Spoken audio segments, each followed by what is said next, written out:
नमस्कार साथियों, गौरव ज्ञान धारा में आपका स्वागत है। आज 22 तारीख हो चुकी है और कल है आपका पहला इम्तिहान। यानी कि पहला इम्तिहान इसलिए क्योंकि पात्रता परीक्षा है।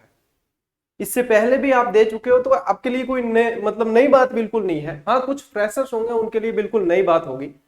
तो साथियों, इसमें ऐसा है कि कोई भी परीक्षा सिर्फ और सिर्फ ज्ञान की परीक्षा नहीं होती, सिर्फ इसकी परीक्षा नहीं होती कि आपने कितना पढ़ा है। साथ में परीक्षा आपके धैर्य की है कि अब आप में धैर्य कितना है, अब आप एग्जाम हॉल में प्रदर्शन कैसा करते हो, ये मुख्य भूमिका में आ जाता है। अब इतने समय ये था कि आपने कितना पढ़ा है, कितना अभ्यास किया है, आप कितने उसके अंदर रम चुके हो, कितने परिपक्व हुए हो। अब उस परिपक्वता का परिचय देने का समय आया है। यानी कि एग्जाम हॉल में इस अधीरता को दूर रखे आपको धैर्य के साथ में पेपर करना है। सब कुछ अच्छा होगा, जो आपने पढ़ा है वो ही सब कुछ दिखना है। पात्रता आप आराम से निकाल दोगे, 60% लाने हैं, बिल्कुल आराम से लाओगे, बिल्कुल चिंता नहीं करनी। तो समय पर सेंटर के आसपास पहुंच जाना। एग्जाम हॉल और उससे पहले जो सावधानी रखनी चाहिए उसका वीडियो में बना चुका था, उसे देख लेना, ताकि कहीं कोई चूक यदि हो रही हो तो आप उसे संभाल पाओ। और एग्जाम हॉल की रणनीति भी बताई हुई है चैनल पे, 3-4 दिन पहले ही वीडियो डाला था, देख लेना, मिल जाएगा जल्दी से, ठीक है ना। तो साथियों, शुरू करते हैं आज की जो क्लास है अपन राजस्थान की। देखो, दो ऑप्शन थे मेरे सामने। दो विद्यार्थी हमेशा 2-3 गुटों में बैठे होते हैं। एक गुट था जो कह रहा था कि सर पॉलिटिकल करवाओ, दूसरा था जो कह रहा था कि इतिहास कला संस्कृति करवाओ। तो यदि मैं पॉलिटिकल जैसे उठाता भी हूं बीच में, तो राजस्थान की ज्योग्राफी पढ़ाई है और ये बाकी रह जाता। तो अभी मैंने इसमें आपको राजस्थान के इतिहास कला संस्कृति के सवाल दिए हैं और इसमें एक रिवीजन के तौर पे आपको मैं ये क्लास करवा रहा हूँ। लोड नहीं लेना है। यदि मान लीजिए कि 20-25 में से आपको 2-3 नहीं भी आते, कोई दिक्कत नहीं है। व्याख्या जो इसकी मैं करता हूं वो इंपॉर्टेंट है, ठीक है ना। एक विद्यार्थी ने ये बताया था कि सर प्रश्न जो है एग्जाम के लेवल के नहीं है। अब देखो, एग्जाम का लेवल जो है ना वो तो यही है। हाँ, हम जो है इतने परिपक्व हो गए हैं, हमने अपना दायरा बहुत अच्छा कर लिया है, बहुत अच्छी प्रैक्टिस की है, हमारे पास में बहुत अच्छे साधन संसाधन है, तो हमने उस लेवल की तैयारी की। तो किसी को ये लेवल कम, किसी को ज्यादा भी लगता है, ठीक है ना। लेकिन जो आपका रीट पात्रता का लेवल है, जो पात्रता परीक्षा आप देते हो वो यही है। मैं उन 10% प्रश्नों को फोकस करके क्लास नहीं देता हूं जो बिल्कुल कहीं से नए दिखते हैं, बिल्कुल जहां जो सबके लिए कठिन है। मैं उन 90% प्रश्नों को फोकस करता हूं जो एग्जाम के अकॉर्डिंग है, जो एग्जाम के पैटर्न को, एग्जाम के स्तर को फॉलो करते हैं। तो मैं ये कोई 2-4 बिल्कुल नए बता के ज्यादा भीड़ को कि हाँ ये सर बिल्कुल अलग बता रहे, वो नहीं करना चाहता। मैं एग्जाम के लेवल को लेकर चलता हूं और उसी हिसाब से। हाँ, ऐसा है कि जो 10% जो है ना, जो बिल्कुल कहीं से नहीं देखने को मिलते और बहुत यूनिक होते हैं, वो भी प्रश्न आपको दिए गए, लेकिन वो टेस्ट सीरीज में दिए गए क्योंकि वो बहुत पहले दे दिए गए। तो विद्यार्थी बहुत समय से अभ्यास कर रहे, तो वो उनके अब हैबिचुअल हो गए, तो वो भी दिए गए हैं, ऐसा नहीं है। लेकिन अंत समय पे मैं ऐसे प्रश्न शामिल करके आपका आत्मविश्वास गिराना नहीं चाहता हूं, बल्कि मैं आपका आत्मविश्वास उठाना चाहता हूं। इसलिए ये सब, लेकिन ये भी लेवल के प्रश्न है, ठीक है ना। ये आपके जो एग्जाम जो आप दे रहे हो ना रीट का, वो लेवल यही है। फिर कुछ प्रश्न भारी और कुछ इससे भी सरल आते हैं, ठीक है ना। चलिए शुरू करते हैं साथियों आज की इस क्लास को।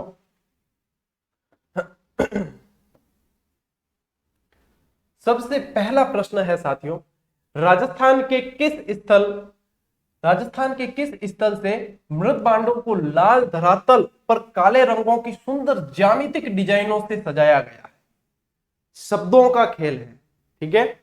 यहां पे लाल धरातल और काले रंगों की सुंदर ज्यामितिक डिजाइन, यानी लाल और काला रंग तो मृत भांडों में आ रहा है, ठीक है ना। लेकिन पूरी लैंग्वेज यह है कि मृत भांडों के धरातल पर काले रंगों की सुंदर लाल धरातल पर काले रंगों की सुंदर ज्यामितिक डिजाइनों से सजाया गया है, ठीक है। अब इसमें यदि ऑप्शन देखते हैं तो विद्यार्थी सीधे सीधे दो ऑप्शन में कंफ्यूज होता है, ठीक है। एक तो वो आहड़ में कंफ्यूज होगा और दूसरा कंफ्यूज होगा कालीबंगा में, ठीक है। तो इसका सही उत्तर क्या होना चाहिए वैसे? तो मोस्ट ऑफ स्टूडेंट के दिमाग में आता है इसका उत्तर आहड़ होना चाहिए, लेकिन आहड़ नहीं है। आहड़ में क्या होता है साथियों? आहड़ में भी लाल और काले मुद्रबांड है, ठीक है, लाल व काले मृत भांड।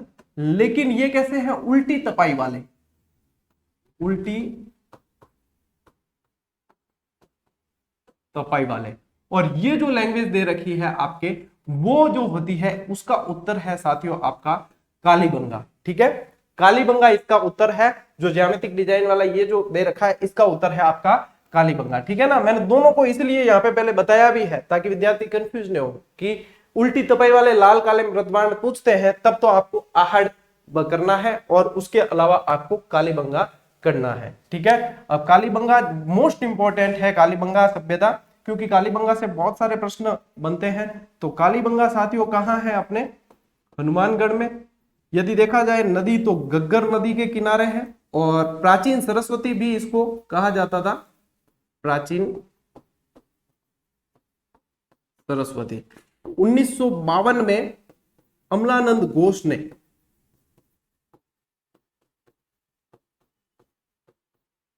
इसकी खोज की। ठीक है, और बीवी लाल व बीके थापर ने उत्खनन किया।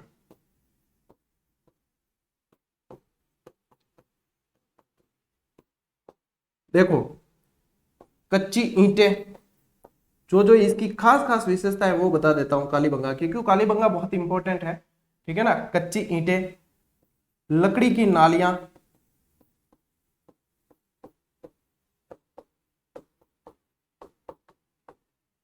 ठीक है ना, अलंकृत ईंटें, ऊपर लिख देता हूं थोड़ा सा, अलंकृत ईंटें, और एक बच्चे के सिर खोपड़ी में 6 छिद्र किए हुए यानी हाइड्रोस्पोलिस विधि,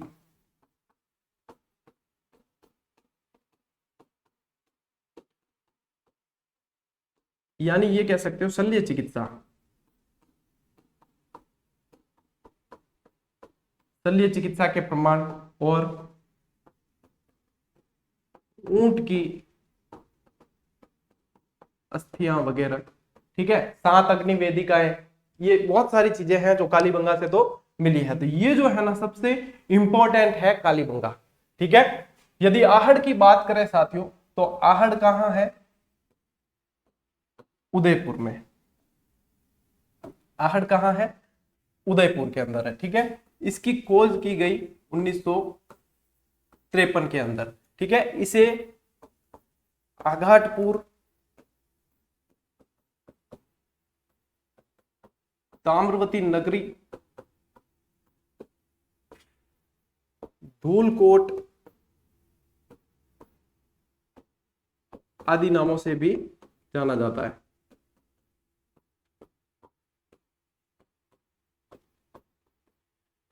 मुख्य विशेषता, बड़े अनाज के रखने के पात्र, बड़े पात्र कैसे?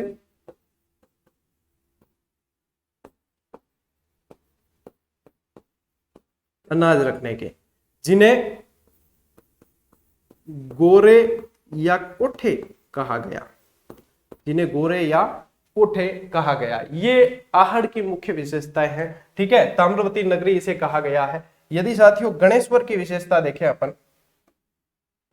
गणेश्वर की विशेषता देखें तो गणेश्वर सभ्यता जो है कांतली नदी के किनारे है, कांतली नदी के किनारे सिक्कर में है, और इसे गणेश्वर को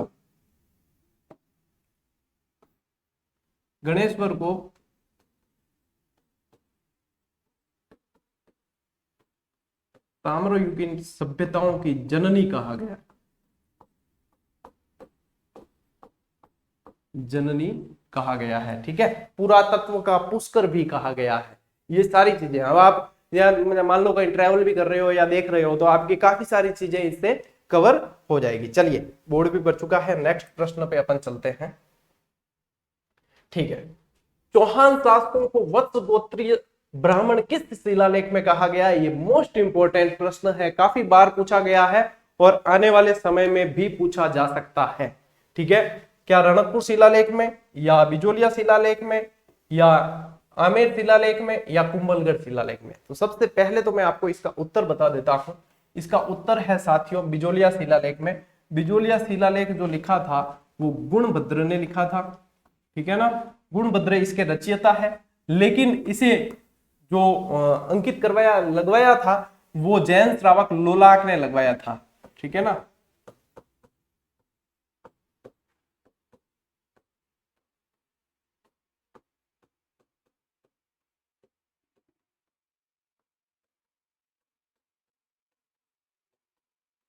लिखवाया गया, ठीक है साथियों। रणकपुर प्रशस्ति की बात करें अपन, मैं पेन चेंज करना भूल जाता हूं बार बार। रणकपुर प्रशस्ति की बात करें तो रणकपुर प्रशस्ति आपके पाली के अंदर है और इसकी मुख्य विशेषता है रणकपुर प्रशस्ति, इसके अंदर मेवाड़ के वंश जो बापा रावल है उनसे लगाकर वंशावली मिलती है। और बापा रावल का स्पेशली इसमें क्या है कि बापा रावल और बापा रावल को काल भोज भी कहते थे, काल भोज, कई जगह माल भोज लिखा मिलता है। तो बापा रावल और काल भोज को अलग अलग व्यक्ति बताया इसने,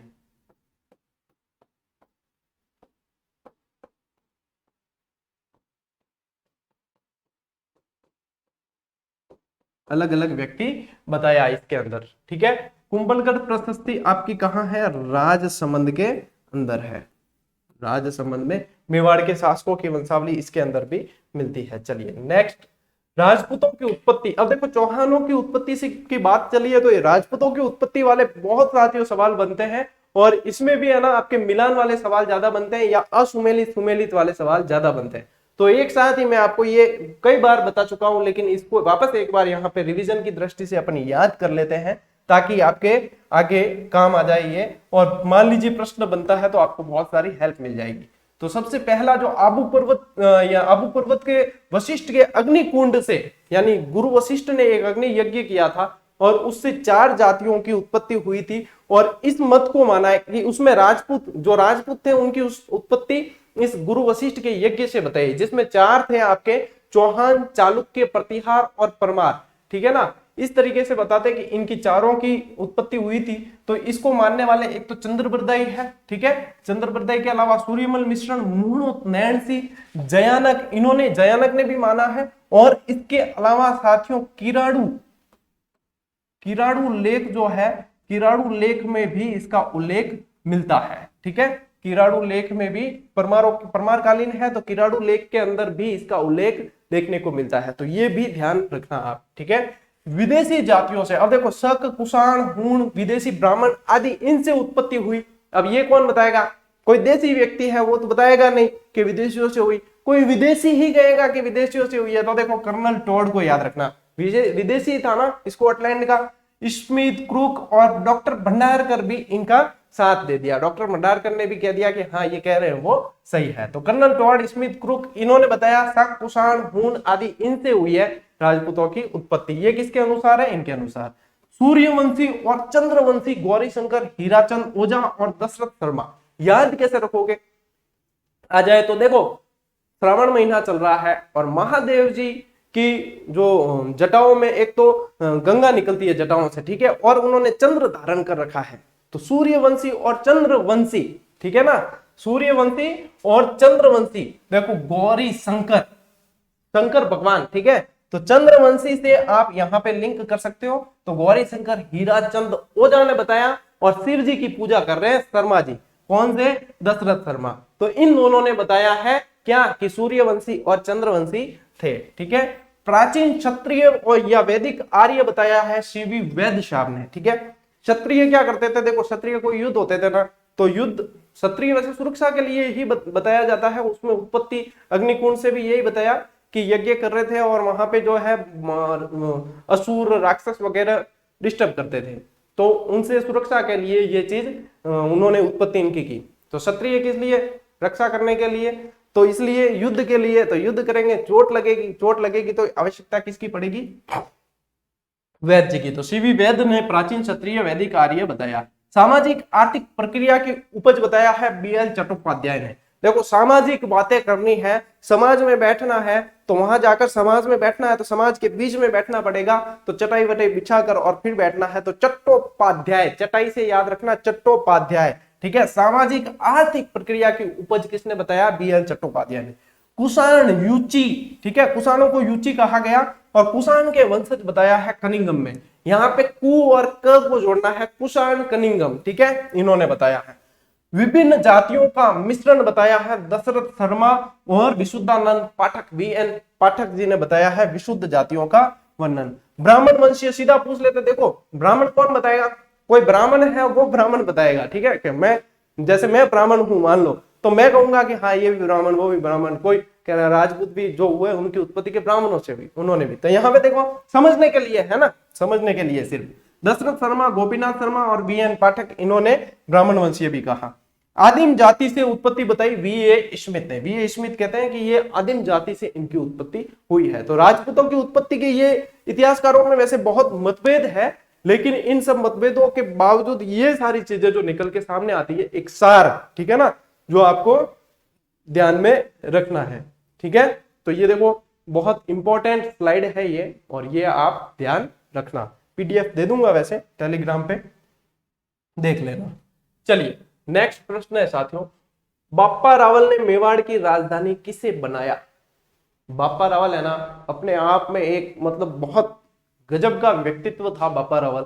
बताते थे कि 27 हाथ की तो वो धोती पहनता था है, और 3 बकरों का नाश्ता कर लिया था, ऐसे मतलब वो लिखा हुआ है किताबों में, इतना मतलब विशाल का है।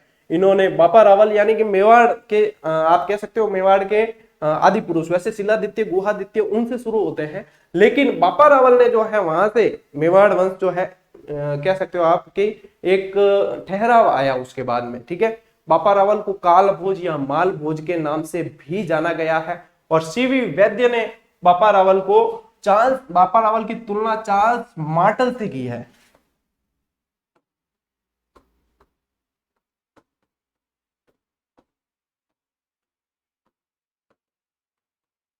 CV वैद्य ने चार्ल्स मार्टल से तुलना की, ठीक है। इसके अलावा इन्हें काल भोज या माल भोज के नाम से भी जाना गया। इसके अलावा इन्होंने हारित ऋषि से आशीर्वाद प्राप्त कर, हारित ऋषि और राष्ट्रसेनी माता,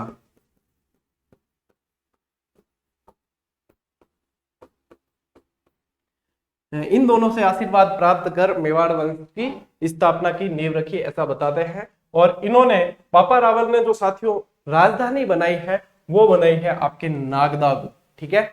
नागदा को सास बहू का मंदिर आप कहते हो ना, वैसे है सहस्त्र बाहु, लेकिन अपने क्या है कि आदत पड़ जाती है नाम बिगाड़ने की, तो इसलिए सास बहू हो गया। सहस्त्र बाहु इतना लंबा कौन बोले, तो क्या सास बहू का मंदिर, ठीक है।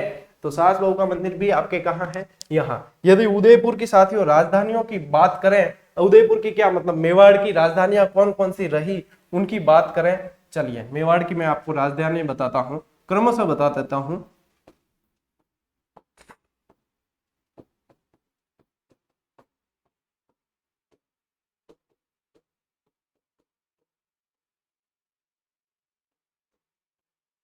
ठीक है, ये एक छोटी सी ट्रिक है, ये पहले मैं बता चुका हूं सारी, ठीक है। इससे याद रखना, आपको क्रमशः राजधानियां याद रहेगी। यदि पूछ लिया क्रमशः तो याद करोगे, आपके वास्तव में हमें याद करवा दिया था क्रमशः राजधानियां, ठीक है। चलिए देखो, सबसे पहले तो अपन ने अभी यहां पढ़ाई है नागदा, तो सबसे पहले नंबर पे कौन सी रही, नागदा रही।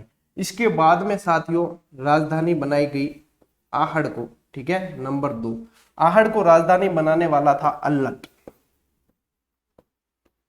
अल्लट ने बनाई आहड़ को, ठीक है। आहड़ के बाद में फिर यहाँ च से आपको लेना है, राजधानी बनाई गई चित्तौड़ को, चित्तौड़ को, चित्तौड़ नंबर 3 नंबर की राजधानी बनी, और चित्तौड़ को राजधानी बनाने वाला था साथियों जैत्र सिंह, जैत्र सिंह, ठीक है। इसके बाद में चित्तौड़ के बाद फिर उदयपुर को राजधानी बनाया गया, और उदयपुर आपको पता है 1559 में इसे बसाया गया, और उसके बाद में उदयपुर को उदय सिंह ने राजधानी बनाया था, ठीक है, ये उदय सिंह। और उसके बाद में यहाँ पे इस च से आपको लेना है चावंड, ठीक है, जो आपातकालीन राजधानी भी कही जाती है, महाराणा प्रताप द्वारा बनाई गई थी। महाराणा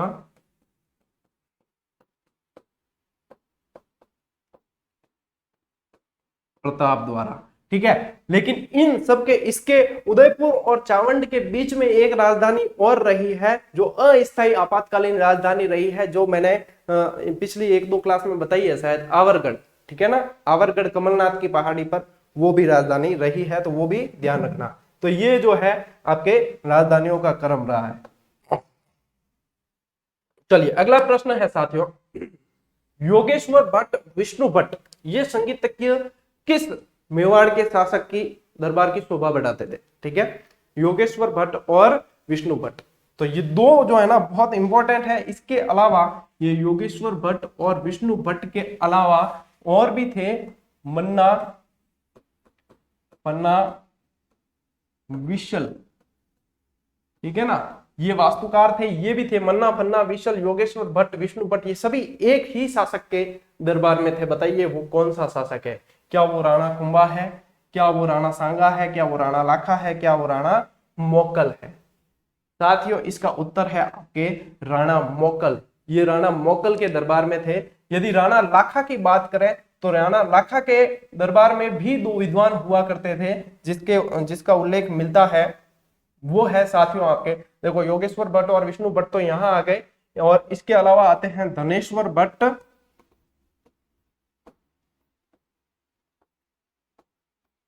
और जोटिंग भट्ट।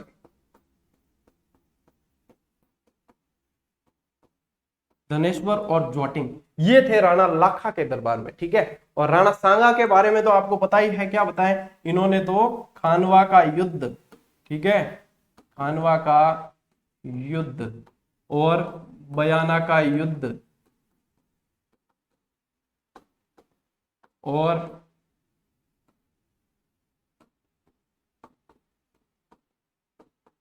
अस्थि घाव और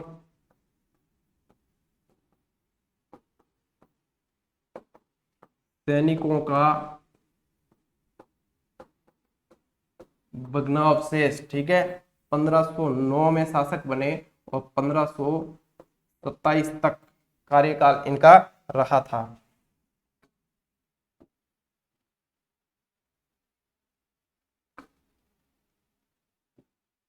पंद्रह सौ नौ से 1527 अमरचंद पवार वहां अपने अजमेर में उनके पास निर्वासित जीवन व्यतीत किया था। पृथ्वीराज उड़ाना वो पीछे बढ़ गया, और बहुत सारी संघर्ष की कहानी। कुंभा की तो उपाधियां ही हाल गुरु, छाप गुरु वगैरह बहुत सारी, अभिनव भट्टाचार्य वगैरह खूब, और स्थापत्य कला का जनक कह सकते हो आप। स्थापत्यों में खूब सारा निर्माण करवाया है, 32 दुर्गों का निर्माण, 84 में से 32 दुर्गों का निर्माण राणा कुंभा द्वारा करवाया गया। बहुत सारी मतलब खूब है। मेवाड़ वंश तो 1 महीना क्लास चले ना तो भी आपके मेवाड़ वंश पूरा नहीं हो, इतना यशस्वी वंश रहा है। 17 जुलाई 1734 ईस्वी को मराठों के विरुद्ध, देखो प्रश्न से ही एक उत्तर भी निकला है। एक तो ये कि 17 जुलाई 1734, दूसरा मराठों के विरुद्ध, तीसरा हुड्डा सम्मेलन। ठीक है, यानी कि एक प्रश्न तो ये हो गया कि हुड्डा सम्मेलन कब है, कब हुआ था, तो 17 जुलाई 1734।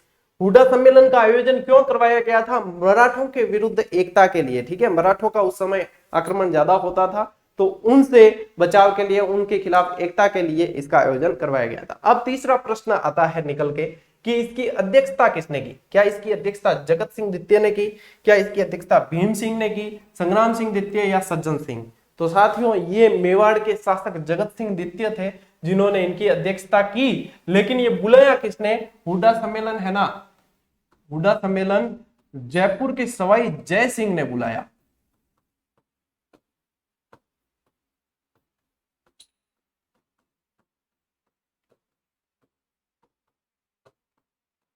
सवाई जय सिंह द्वारा बुलाया गया। ठीक है, और ये हुड्डा नामक स्थान है कहां पर? ये हुड्डा साथियों है वर्तमान भीलवाड़ा के अंदर। ठीक है, भीलवाड़ा के अंदर। तो ये याद रखना, मराठों के विरुद्ध सहायता के लिए ये अध्यक्षता अलग है और बुलाया है वो अलग है, ये दोनों चीजें स्पेशली ध्यान रखनी है। ठीक है, नेक्स्ट प्रश्न, किस शासक ने अपने पुत्रों में आमेर को 12 कोटड़ी व्यवस्थाओं में बांट दिया था? ठीक है, यानी कि कछवा वंश की बात हो रही है। सबसे पहले तो आमेर जो है, ये देखो आमेर की बात हो रही है तो आमेर पे किस वंश का शासन रहा है? कछवाहा वंश का। कछवाहा वंश का शासन रहा है। क्या कोकिल देव था, पृथ्वीराज, मानसिंह या बारमल? यहाँ पे मानसिंह बारमल तो किसी के दिमाग में आएगा ही नहीं, तो इसका उत्तर था साथियों पृथ्वीराज। ठीक है, पृथ्वीराज कछवाहा। पृथ्वीराज कछवाहा ने क्या किया कि उसने सोचा कि मैं यदि किसी युद्ध में मान लो खेत आ जाता हूं और बाद में मेरे 12 पुत्र हैं वो आपस में झगड़े नहीं, तो 12 अलग अलग भागों में बांट दिया, उसे ही 12 कोटड़ी व्यवस्था कहा गया था। और ये पृथ्वीराज कछवाहा जो है साथियों, खानवा के युद्ध में, खानवा के युद्ध में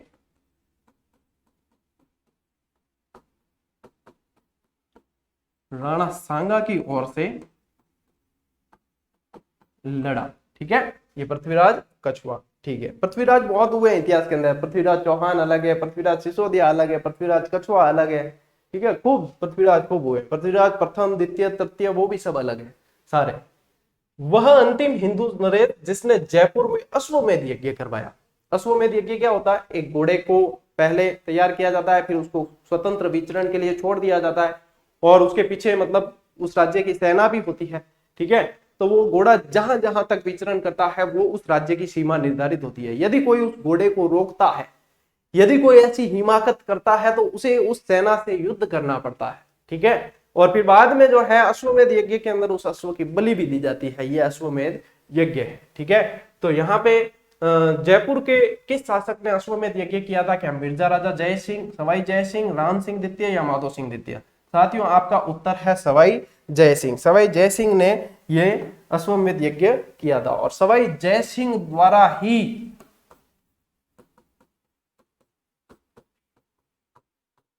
18 नवंबर 1727 को जयपुर की स्थापना की गई। जयपुर बड़ी व्यवस्थित तरीके से बसा हुआ है, पूरी योजना बनाकर बसाया गया था इसे। इसको मतलब बहुत, और विद्याधर भट्टाचार्य जो थे इन्होंने इसकी पूरे वास्तुकार जो थे वो विद्याधर भट्टाचार्य थे। ठीक है ना, जयपुर के।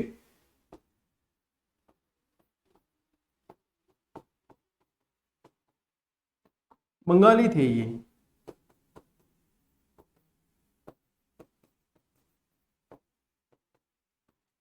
सवाई जय सिंह ने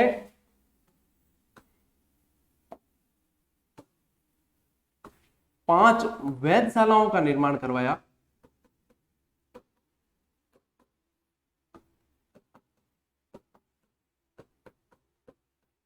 ठीक है, इसकी एक ट्रिक है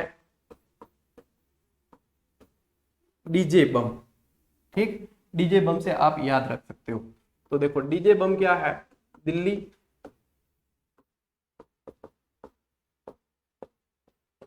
जयपुर, बनारस, उज्जैन और मथुरा।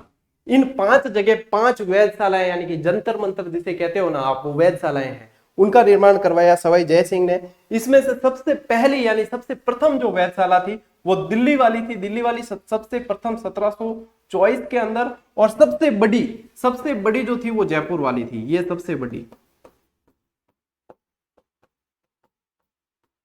ठीक है ना, जयपुर वाली सबसे बड़ी और सबसे पहली थी वो दिल्ली वाली थी। तो ये सवाई जय सिंह के बारे में, और ये ध्यान रखना थोड़ा सा। मिर्जा राजा जय सिंह के बाद में सवाई जय सिंह, इसका नाम तो वैसे विजय सिंह था, लेकिन पटर पटर पटर पटर घना बोलता, तो बाद में कि ये तो मतलब इससे भी आगे, ये तो इससे भी सवाया है, तो फिर सवाई जय सिंह की उपाधि दी गई। चलिए अगला प्रश्न देखते हैं। मारवाड़ के राव चंद्रसेन को किसने मारवाड़ का प्रताप कहा? तो देखो बात हो रही है अपने चंद्रसेन की। ठीक है, चंद्रसेन की। एक तो इन्हें मारवाड़ का प्रताप कहा गया, दूसरा इन्हें भूला बिसरा शासक कहा गया, तीसरा इन्हें प्रताप का अग्रगामी कहा गया। ठीक है ना, जिसमें से आपके प्रश्न पूछा है कि किसने मारवाड़ का प्रताप कहा है, ठीक है ना। मारवाड़ का प्रताप किसको कहा जाता है वो भी प्रश्न आ गया निकल के। अब किसने कहा है वो पूछा गया है, तो मूढ़ोत नैणसी ने कहा है, या चंद्रप्रदाय, या दुर्सा आडा, या विश्वेश्वर नाथ रेव। तो आपका उत्तर है साथियों विश्वेश्वर नाथ रेव। विश्वेश्वर नाथ रेव के साथ में और राम सिंह सोलंकी ने भी इसका जिक्र किया है। राम सिंह सोलंकी,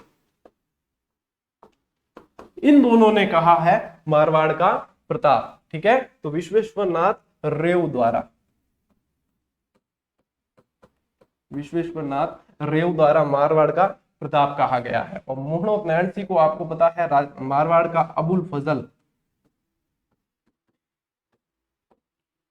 मारवाड़ परगनारी विगत मूढ़ोत नैणसी री ख्यात ये लिखी थी। और मूढ़ोत नैणसी तो अपने जसवंत सिंह द्वितीय के समय दीवान थे, लेकिन इन दोनों के बीच में अनबन हो गई, इनको जेल में डलवा दिया औरंगाबाद से जोधपुर बुलवा रहे थे। 1 लाख रुपए का जुर्माना भी लगाया गया था, लेकिन जुर्माना देना इन्होंने मुनासिब नहीं समझा मूढ़ोत नैणसी ने। ओसवाल जैन थे, ये वैश्य थे ओसवाल, और उसके बाद में मतलब बहुत वीरता थी इनके अंदर भी, तो इसीलिए उन्होंने रास्ते में ही इन्होंने अपनी कटार से स्वयं आत्महत्या कर ली। ये मूढ़ोत नैणसी थे। ठीक है, दुर्सा आडा अकबर के दरबारी कवि थे।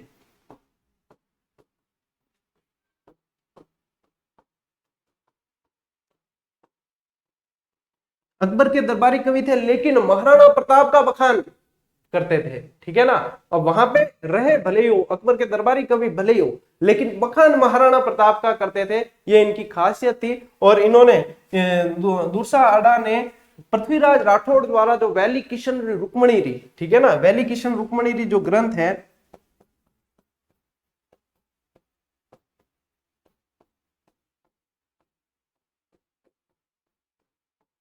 इस ग्रंथ को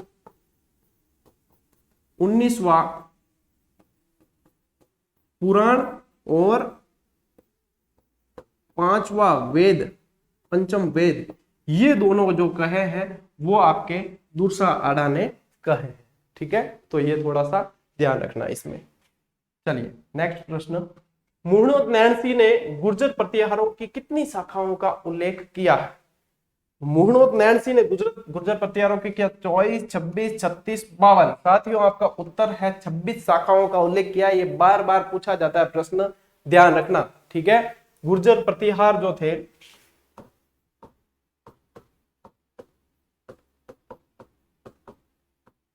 इनका आदि पुरुष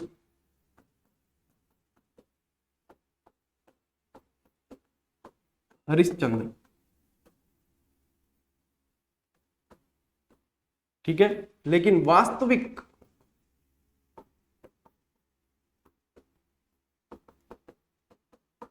यहाँ पे इतिहासकारों में बड़ा मतभेद है। अब ये मतभेद ये नहीं है कि आपने जो किताब पढ़ी किसी के अंदर आपको नागभट्ट प्रथम मिला है, किसी के अंदर वत्सराज मिला है, ये मतभेद यहाँ से नहीं है, ये मतभेद इतिहासकारों में चला है। मैंने काफी सारी किताबें देखी है इतिहास की, और उसमें मुझे कई किताबों में मिला है नागभट्ट प्रथम और कई किताबों में मिला है वत्सराज, लेकिन वत्सराज ज्यादा जगह मिला है, तो मैं यहाँ पे वत्सराज लिख रहा हूं, लेकिन मैं साथ में ये भी आपको कह रहा हूं कि नागभट्ट प्रथम भी इतिहासकारों ने लिखा है। ठीक है, तो वत्सराज या नागभट्ट प्रथम दोनों में से क्या आता है वो आपको वहां पे देखना है, और दोनों ही आते हैं तो ये है कि सोर्सेज बहुत सारे हैं जो दोनों को प्रमाणित कर सकते हैं कि नहीं, इसके इस इतिहासकार के अनुसार ये है, इस इतिहासकार के अनुसार ये है, तो उसमें फिर कुछ नहीं किया जा सकता। ठीक है, चलिए अगला प्रश्न देखते हैं।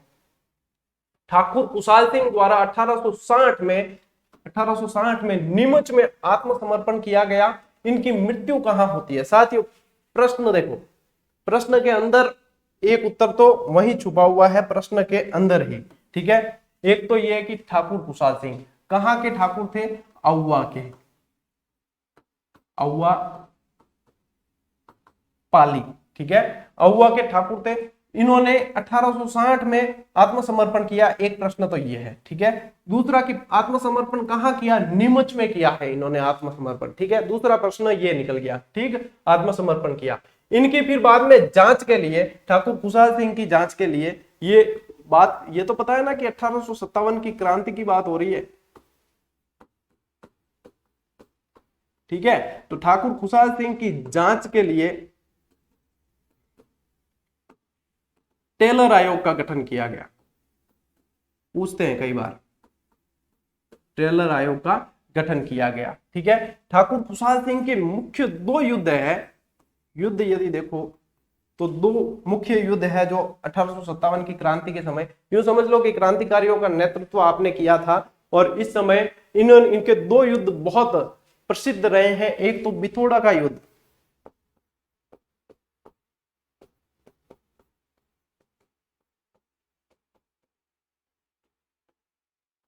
और दूसरा था चेलावाद का युद्ध।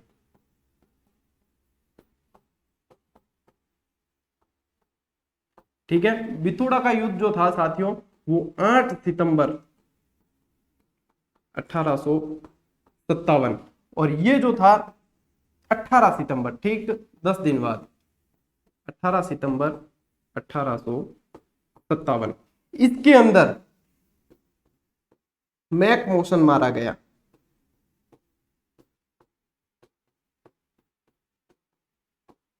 क्रांतिकारियों ने मैक मोशन का सिर काटकर दरवाजे पर टांग दिया। ठीक है, आउवा किले के दरवाजे पर टांग दिया, और इसके अंदर किलेदार अनार सिंह पंवार, अनोड सिंह भी मिलता है। ठीक है, अनार सिंह पंवार मारा गया। ठीक है ना, अनोड सिंह पंवार मारा गया इसके अंदर। ये है, ये जो युद्ध है साथियों ये काला गोरा का युद्ध भी कहलाता है।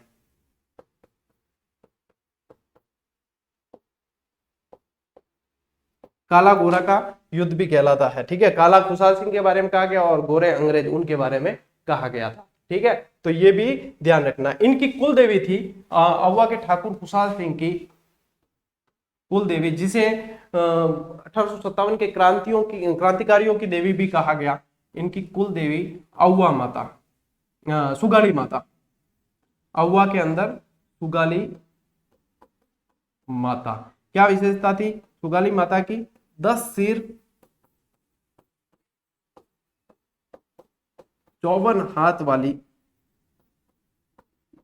देवी कहते हैं। ठीक है, तो ऐसा कहा जाता था। ये दो युद्ध जब हारे ना, तो अंग्रेजों को किसी ने कहा कि जब तक सुगाली माता का मंदिर वहां है और माता जी की मूर्ति स्थापित है, तब तक खुशहाल सिंह को कोई नहीं हरा सकता, माता जी का आशीर्वाद प्राप्त है। तो इन्होंने फिर बाद में मंदिर को तुड़वाया और मूर्ति को भी वहां ले गए थे, आपके संग्रहालय में ले गए इनके यहाँ पे, फिर बांगड़ में बाद में यहाँ पे भी लाए थे, और इस तरीके से। ठीक है, तो यहाँ पे या तो इससे प्रश्न बनेगा या सुगाली माता से बनेगा या ये। अब प्रश्न का उत्तर है यहाँ पे कि आत्मसमर्पण कहाँ किया गया? साथियों, आत्मसमर्पण किया गया है आपके उदयपुर के अंदर, और ये आत्मसमर्पण किया है कब? 1864 में। ठीक है, उदयपुर में 1864 के अंदर आत्मसमर्पण क्या, मृत्यु आत्मसमर्पण तो 1860 नीमच में हो गया, और उसके बाद में इनकी मृत्यु जो है 1864 में उदयपुर में होती है। ठीक है, तो यहाँ पे ये ध्यान रखना। चलिए अगला प्रश्न, हीरालाल शास्त्री ने सितंबर 1942 में किसके साथ जेंटलमैन एग्रीमेंट किया? तो सबसे पहली बात तो साथियों यहां से इस प्रश्न से निकल के ये आ रही है कि जेंटलमैन एग्रीमेंट कह दो या तो, या हीरालाल शास्त्री कह दो, या जेंटलमैन एग्रीमेंट कह दो, दोनों का संबंध जो है वो कहां से रहा है? जयपुर प्रजामंडल से। ठीक है, जयपुर प्रजामंडल से दोनों का संबंध रहा है। तो सबसे पहला एक प्रश्न ये है कि जेंटलमैन एग्रीमेंट कहां से? जयपुर प्रजामंडल से रहा है। यदि इसके उत्तर की बात करें साथियों, तो मिर्जा हुसैन नहीं है, मिर्जा अहमद नहीं है, मिर्जा इकबाल नहीं है, इसका उत्तर है आपके मिर्जा इस्माइल। ठीक है, अब देखो ये तो हुआ है आपके हीरालाल शास्त्री और मिर्जा इस्माइल के बीच। ठीक है, मिर्जा, अब हीरालाल शास्त्री जो थे वो प्रजामंडल की तरफ से थे, और ये जो थे वो शासक मान सिंह द्वितीय के प्रधानमंत्री थे।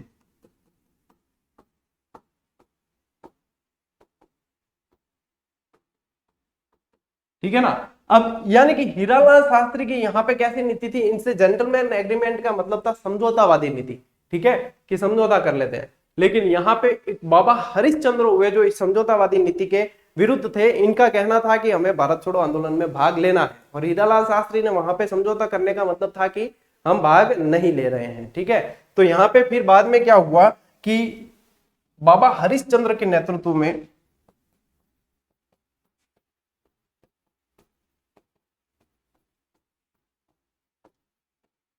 आजाद मोर्चा का गठन किया।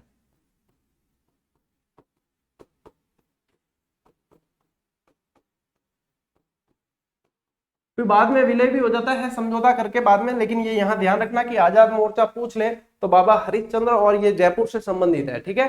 जेंटलमैन एग्रीमेंट का सन भी पूछ सकते हैं, जेंटलमैन एग्रीमेंट किन किन के बीच में हुआ ये पूछा जा सकता है, आजाद मोर्चा पूछा जा सकता है, आजाद मोर्चा किसने स्थापित किया, किसने बनाया, गठन किसने किया, वो पूछा जा सकता है। आपकी जो पात्रता का लेवल है ना वो मैं लेकर चल रहा हूं, बिल्कुल ऐसा नहीं है कि इसमें गहराई नहीं हो सकती, इसमें गहराई बहुत हो सकती है। गहराई यहां तक हो सकती है कि जेंटलमैन एग्रीमेंट की शर्तें क्या क्या थी, वो सारी चीजें, लेकिन आपके लेवल काम की नहीं है अभी, तो भी जब जो चीज काम की इतनी नहीं है तो उसको ज्यादा देखकर और फिर अंडर प्रेशर आने से कोई मतलब नहीं है। चलिए अगला प्रश्न है साथियों, किस समिति की सिफारिशों के आधार पर एकीकरण से शेष बचा हुआ राजस्थान का भाग अजमेर और आबू देलवाड़ा, ठीक है। अब अजमेर तो चीफ कमिश्नर क्षेत्र था और आबू देलवाड़ा जो मिलाया नहीं था, इसके ऊपर तो आबू देलवाड़ा पे तो बहुत राजनीति चली थी गुजरात और इनके बीच में, ठीक है ना। तो वहां पे फिर बाद में इनको मिलाया गया, तो वो किसके द्वारा मिलाया गया, क्या फजल अली समिति द्वारा या सत्यनारायण राव समिति द्वारा, शंकर देवराव समिति या राम लुबाया समिति। तो साथियों यहाँ पे बात करें तो अपना जो उत्तर है इसका वो फजल अली समिति है, ठीक है। फजल अली समिति जो है ये वही राज्य पुनर्गठन आयोग था, ठीक है, राज्य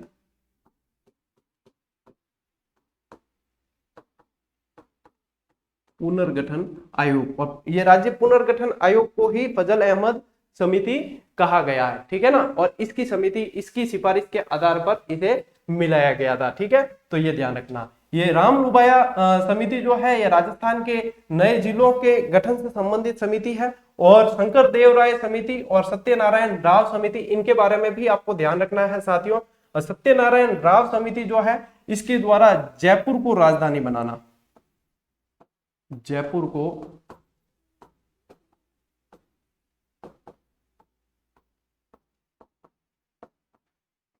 राजधानी बनाया इसके द्वारा, ठीक है। और ये जो शंकर देव राय समिति है इसके द्वारा, शंकर देव राय समिति के द्वारा साथियों आपके बृहत राजस्थान के अंदर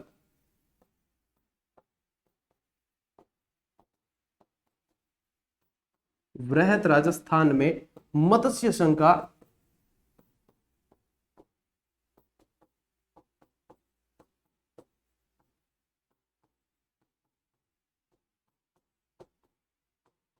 विलय किया गया, ठीक है।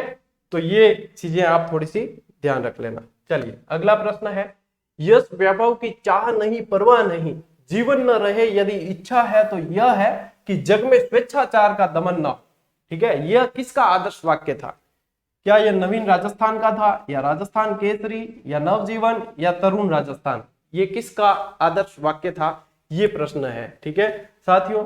राजस्थान केसरी जो था इसका प्रकाशन राजस्थान सेवा संघ द्वारा, ठीक है।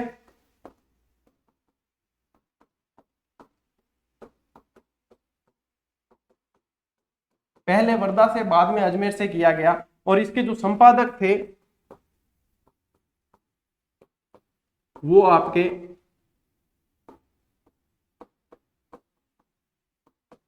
विजय सिंह पथिक थे, और सह संपादक या उप संपादक कह सकते हो वो थे राम नारायण चौधरी,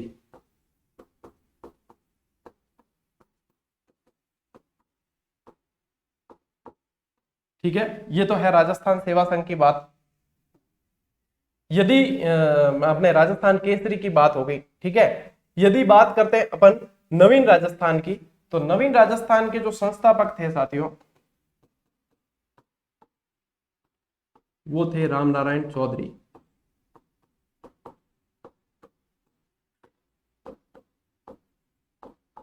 जब अंग्रेज विरोधी नीतियों के कारण इस पर रोक लगाई गई तो उसके बाद में ये नए नाम से प्रकाशित हुआ जिसका नाम था तरुण राजस्थान। फिर ये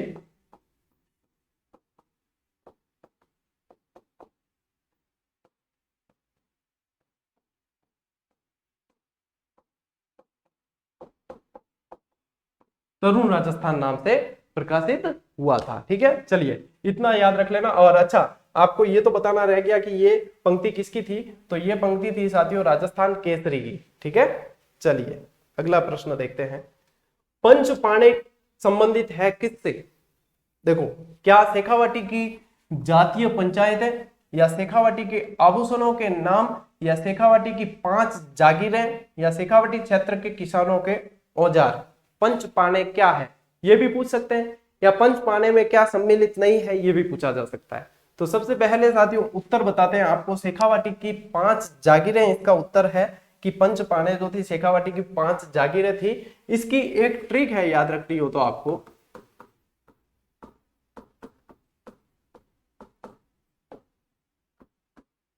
ये सारी ट्रिकें है ना सब वन लाइनर में शामिल की गई, लेकिन शायद आप लोगों ने पढ़ी नहीं पढ़ी वो अब मैं कोई कार्य बता सकता हूं आपको, कर सकता हूं, दे सकता हूं, लेकिन अब वो ये घोड़े वाला सिद्धांत है कि पानी के पास ले जाया जा सकता है, पानी पीना नहीं पीना ये तो अब रुचि के सिद्धांत, तत्परता के सिद्धांत पर निर्भर करता है। ठीक है, चलिए ये है आपका। अब देखो, बिसाऊ, ठीक है, डूंडलोद, मलीसर, मलसीसर कहते हैं, मलीसर कहते हैं। देखो कई जगह मलसीसर लिखा हुआ, कई जगह मलीसर। मैं गया नहीं हूं, लेकिन कई विद्यार्थी बताते हैं सर मलीसर है इसका नाम। ठीक है, मलीसर। और फिर देखो यहां से आपके नवलगढ़ और मंडावा, ये पंचपाने में 5 जागीरें शामिल थी जो आपके पंचपाने के नाम से जानी गई। ठीक है, चलिए अगला प्रश्न। वनवासी सेवा संघ का गठन भील बाहुल्य क्षेत्र में जन जागृति के लिए किसने किया? क्या संत मावजी ने किया, या मोतीलाल तेजावत, गुरु गोविंद गिरी, या भोगीलाल पंड्या? तो देखो भोगीलाल पंड्या का संबंध तो डूंगरपुर प्रजामंडल से था। ठीक है, डूंगरपुर प्रजामंडल 1944 के अंदर स्थापना की गई। ठीक है, और गोविंद गिरी का संबंध जो था वो भगत आंदोलन, भील उत्थान के लिए कार्य किया इन्होंने भी भगत आंदोलन के अंतर्गत। और संप सभा की स्थापना की इन्होंने, संप सभा की स्थापना 1883। ठीक है, इसका पहला अधिवेशन या पहला सम्मेलन कह दो आप,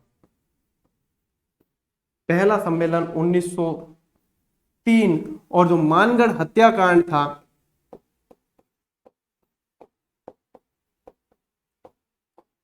मानगढ़ हत्याकांड वाला, वो 1913 है। तो 3 सन इनमें ध्यान रखना है। ठीक है, मोतीलाल तेजावत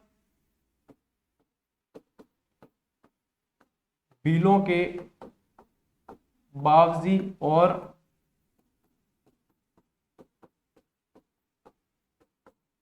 आदिवासियों के मसीहा कहलाए। ठीक है, और एक की आंदोलन, इनसे संबंधित कौन सा था?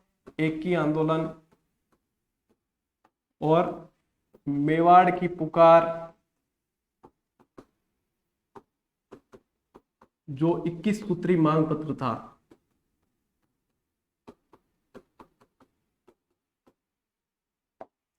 देखो अब उत्तर जो है, संत मावजी डूंगरपुर के अंदर आपके लसाड़िया आंदोलन, इनका ग्रंथ चौपड़ा मकर संक्रांति के दिन वाचन किया जाता है, भविष्यवाणियां की जाती है कि वो है।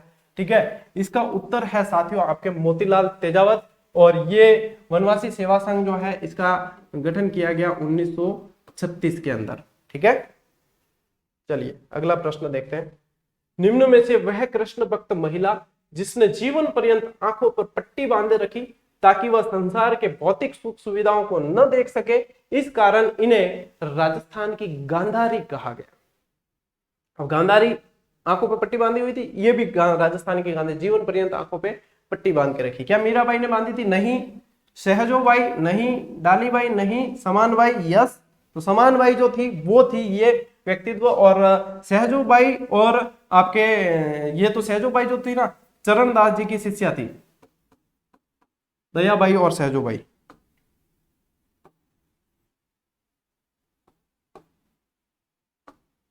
सहजोबाई और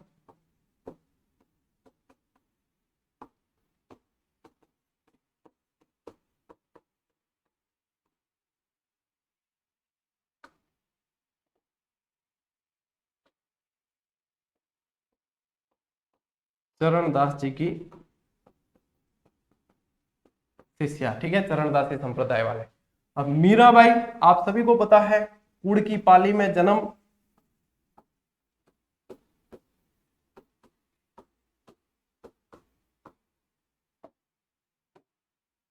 ठीक है, मेड़ता में प्रधान पीठ,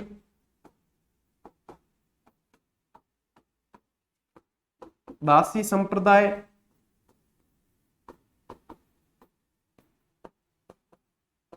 राजस्थान की राधा, बहुत सारे नाम, ठीक है, और डालीबाई,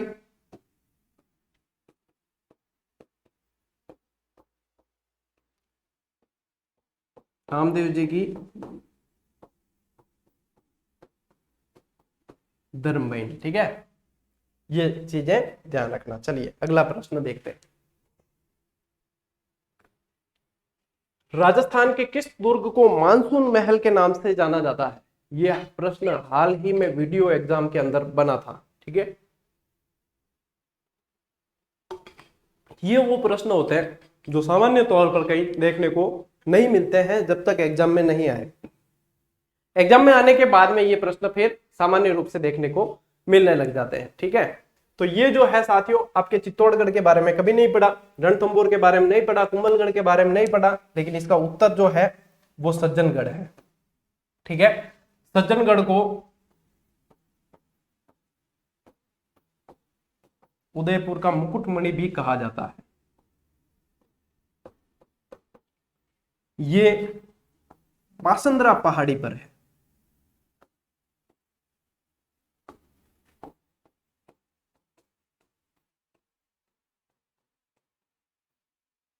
पासंद्रा पहाड़ी पर है, ठीक है। कुंभलगढ़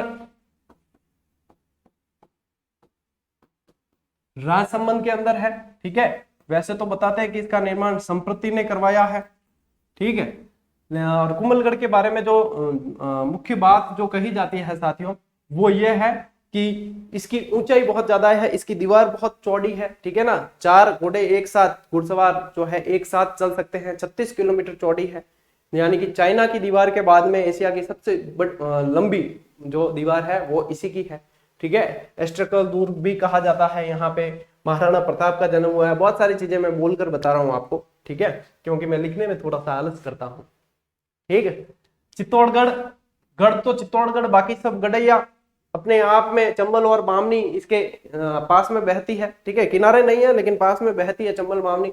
और चित्तौड़गढ़ में तो विजय स्तंभ, कीर्ति स्तंभ, बहुत सारे अपने बहुत सारे मंदिर, कुंभा द्वारा, ठीक है, श्रृंगार चौरी, सतविश मंदिर वगैरह खूब सारे मंदिर ये इसके अंदर है, चित्तौड़गढ़ के अंदर।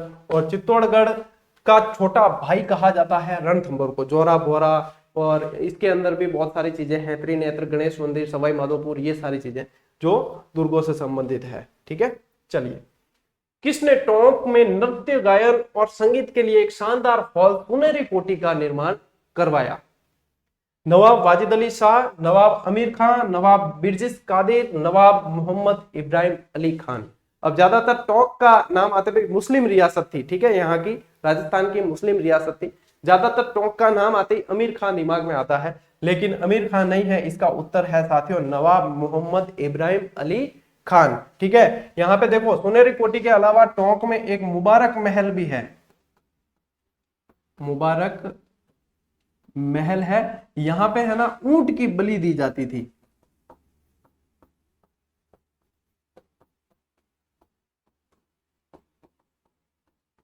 दी जाती थी लिखा है मैंने, ठीक है। ऊंट को बाद में अपने पशुधन विधेयक 2014 वाला जो विधेयक आया उसके बाद में इस पे रोक लगा दी गई, और ऊंट को वैसे भी राज्य पशु का दर्जा दिया गया है, तो फिर इस बलि पे रोक लगा दी गई। चलिए अगला प्रश्न देखते हैं। किस राजपूत चित्र शैली में नारियों को भी शिकार करते हुए चित्रित किया गया है? यानी पुरुषों के साथ नारियों को भी शिकार करते हुए बताया गया है। तो शिकार शैली या शिकार करते हुए साथियों कोटा चित्र शैली जो है उसके अंदर बताया गया है ज्यादातर। बूंदी चित्र शैली में आपको पशु पक्षियों के चित्र वगैरह वो ज्यादा देखने को मिलेंगे, ठीक है। और जयपुर चित्र शैली के अंदर आपको मुगल प्रभाव देखने को मिलेगा, मुगल प्रभाव देखने को मिलता है। जोधपुर चित्रशैली की मुख्य विशेषता है ढोला मारू। ढोला मारू के चित्र यहाँ की मुख्य विशेषता है कोटा। और किशनगढ़ चित्रशैली की मुख्य विशेषता है बणी ठणी। बणी ठणी जिसे राजस्थान की मोनालिसा भी कहा गया है। ठीक है, राजस्थान की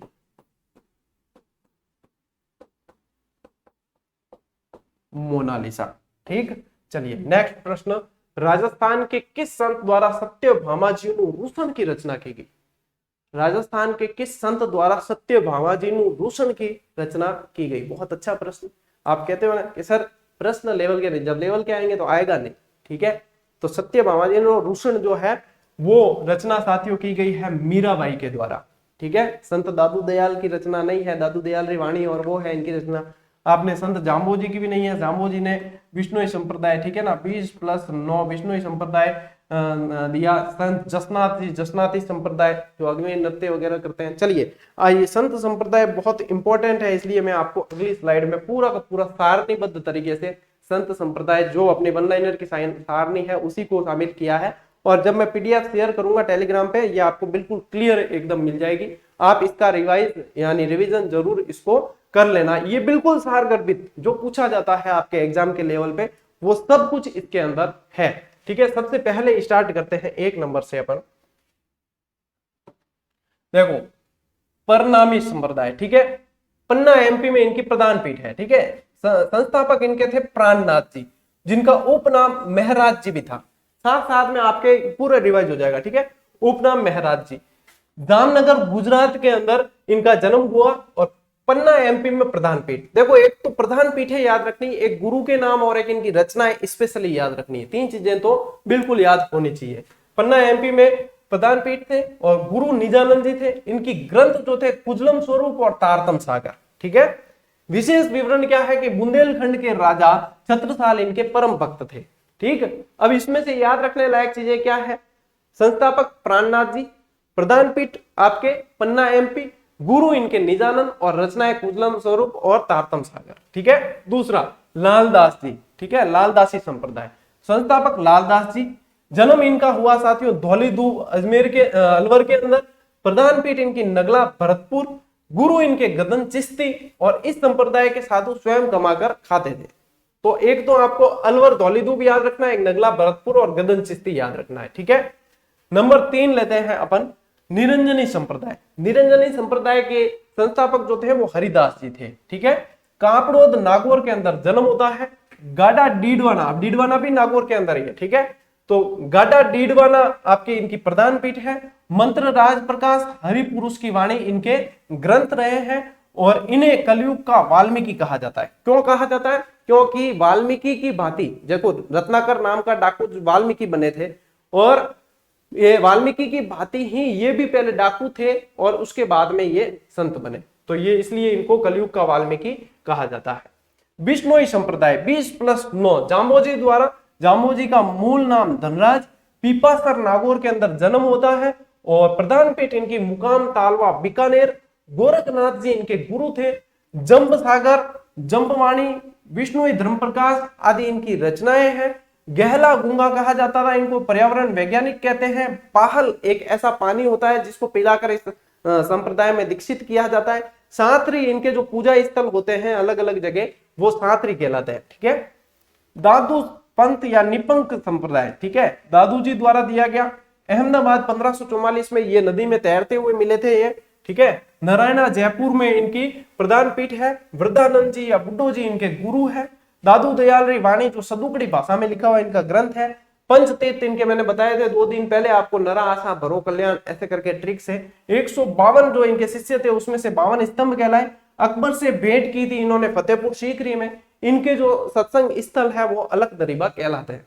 ठीक है, जसनाती संप्रदाय, जसनाथ जी द्वारा कतरियासर बीकानेर के अंदर इनकी प्रधान जन्म हुआ था और कतरियासर में ही इनकी प्रधान पीठ है। गुरु गोरखनाथ इनके भी गुरु है। सिम्बुदड़ा कोंडा इनके ग्रंथ है। अग्नि नृत्य करते हैं इनके अनुयायी और इन्होंने 36 नियम दिए। अब जाम्बू जी ने 29 दिए थे, इन्होंने 36 दिए। ठीक है, और चरणदासी संप्रदाय वाले आएंगे उन्होंने 42 दिए। देखो राम स्नेही संप्रदाय, राम स्नेही संप्रदाय रामचरण जी द्वारा, मूल नाम रामकिशन, ठीक है। शाहपुरा टोंक, शाहपुरा अपने क्या कहते हैं मालपुरा टोंक के अंदर इनका जन्म हुआ, ठीक है ना।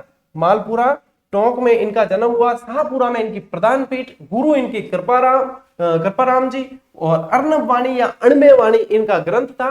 शाहपुरा में राम द्वारा, इनके जो मंदिर होते हैं वो राम द्वारा कहलाते हैं। और फूल डोल महोत्सव बहुत प्रसिद्ध है इनका। और ये जो है जैसे इनकी 3 शाखाएं मुख्य है, एक तो रैण शाखा, एक सिंहतल शाखा, एक खेड़ापा शाखा, ठीक है। अब जो रैण शाखा है वो दरियाव जी इनके संस्थापक है, जिनका जन्म जैतारण पाली में। प्रधान पीठ इनकी रैण नागौर और इनके गुरु प्रेमदास जी थे, ठीक है। इन्होंने राम रहीम को मानकर हिंदू संस्कृति का समन्वय किया। दूसरी आपकी खेड़ापा शाखा, जिसके संस्थापक रामदास जी, जन्म हुआ भीखमकोर जोधपुर के अंदर। खेड़ापा जोधपुर इनकी प्रधान पीठ और हरिनाम दास जी इनके गुरु थे, ठीक है। फिर आपके सिंहतल, अच्छा मैंने ये बता दिया आपको है ना। अच्छा सिंहतल शाखा नहीं बताई, ये खेड़ापा शाखा बता दी। सिंहतल शाखा हरिराम दास जी, सिंहतल बीकानेर के अंदर ही जन्म और सिंहतल के अंदर ही इनकी प्रधान पीठ, जयमल दास जी गुरु और इनकी पुस्तक का नाम निशानी, ठीक है। और खेड़ापा शाखा मैंने आपको अभी बता दी है, ठीक है। निष्कलंक संप्रदाय संत मावजी द्वारा दिया गया। सावला डूंगरपुर में इनका जन्म और सावला में ही प्रधान पीठ। इनका ग्रंथ चौपड़ा, जिसके वाचन मकर संक्रांति के दिन किया जाता है, बेणेश्वर धाम को प्रसिद्धि दिलवाई। फिर देखो चरणदासी संप्रदाय, चरणदास जी, मूल नाम इनका रणजीत था। डेहरा अलवर में जन्म हुआ। दिल्ली में प्रधान पीठ, मुनि सुखदेव इनके गुरु थे। ब्रह्मचरित्र, ज्ञान सागर और ज्ञान स्वरोदय, ये इधर आ गई है, ये इधर लेनी, ज्ञान स्वरोदय इनकी रचनाएं थी। नादिर शाह के आक्रमण की भविष्यवाणी इन्होंने की थी, ठीक है ना। नादिर शाह के आक्रमण की भविष्यवाणी, सहजोबाई और दयाबाई इनकी शिष्याएं थी और 42 नियम इन्होंने दिए थे। फिर दासी संप्रदाय, मीराबाई द्वारा कुड़की पाली में जन्म। मेड़ता नागौर के अंदर प्रधान पीठ। इनके जो प्रथम गुरु थे वो जीव गोस्वामी थे। द्वितीय गुरु इनके रैदास थे। राग सोटा, पदावली, रुक्मणी मंगल वगैरह इनकी रचनाएं थी। और अपने राजस्थान की राधा कहा गया इन्हें। और अंतिम समय इन्होंने द्वारका में बिताया और बहुत मतलब रहस्यमय तरीके से इनकी मृत्यु होती है। कोई कहता है कि कृष्ण भगवान की मूर्ति में समा गए थे, कोई बताता है कि नहीं इनको बाद में मरवाया गया था वगैरह, ऐसे बातें इतिहासकार अलग अलग चीजें लिखते हैं। तो ये साथियों एक रैपिड रिवीजन था आपके संत संप्रदाय से संबंधित, जो बहुत इंपॉर्टेंट आपके मुझे लगता है जहां से ये सारणी बहुत इंपॉर्टेंट है। ये मैं शेयर करूंगा टेलीग्राम समूह पे, तो देख लेना, पूरी पीडीएफ शेयर कर दूंगा। और यदि कोई बाई चांस कोई गलती अगर रह गई हो आपके दिमाग में आ जाए तो बता देना, अपन संशोधन कर लेंगे उसमें, ठीक है। साथियों धैर्य के साथ में बिल्कुल आराम से परीक्षा देनी है, कहीं कोई जल्दबाजी नहीं करनी। आप आराम से पात्रता निकाल सकते हो, अपनी शक्तियों को पहचानना है और धैर्य के साथ में एक एक चीज वहां परीक्षा हॉल में आप गलतियां करके न आए। परीक्षा हॉल में समय पर पहुंचे, जो इंस्ट्रक्शन प्रवेश पत्र में लिख रखे हैं उन्हें फॉलो करें। इसके अलावा आपको हेल्पलाइन नंबर और बाकी जो सवाल जवाब की एक न्यूज़पेपर की कटिंग थी वो टेलीग्राम में डाल दी गई है सुबह, उसे देख लें। कंट्रोल रूम के नंबर भी उसमें दे रखे हैं। हालांकि फोन वहां पे कम उठाए जाते हैं क्योंकि निरंतर फोन आते हैं, आप लोगों की संख्या बहुत ज्यादा है। जब हम जवाब नहीं दे पाते आपको सभी को, तो वो भी थोड़ा आप समझ सकते हो इस बात को कि वो है, ठीक है। तो ये है साथियों। और इसके अलावा मैं शाम को एक वीडियो बनाऊंगा आप लोगों के लिए मोटिवेशनल, और थोड़ा सा अपन बातचीत करेंगे उसमें। तो बाकी बढ़िया आराम से, कहीं लोड नहीं लेना। कंफ्यूजन वाले सवाल बिल्कुल बाद में करने हैं, पहले जो आते हैं 100% वो करने हैं। बाकी सारे इंस्ट्रक्शन आप सभी को दे चुके हैं। मेरी शुभकामनाएं आप सभी के साथ में है, बहुत अच्छा पेपर करके आइए और आकर फिर बढ़िया सी गुड न्यूज आप वापस से सुनाइए। मिलते हैं साथियों अगली क्लास में, अगले वीडियो में। तब तक के लिए राम राम, जय हिंद।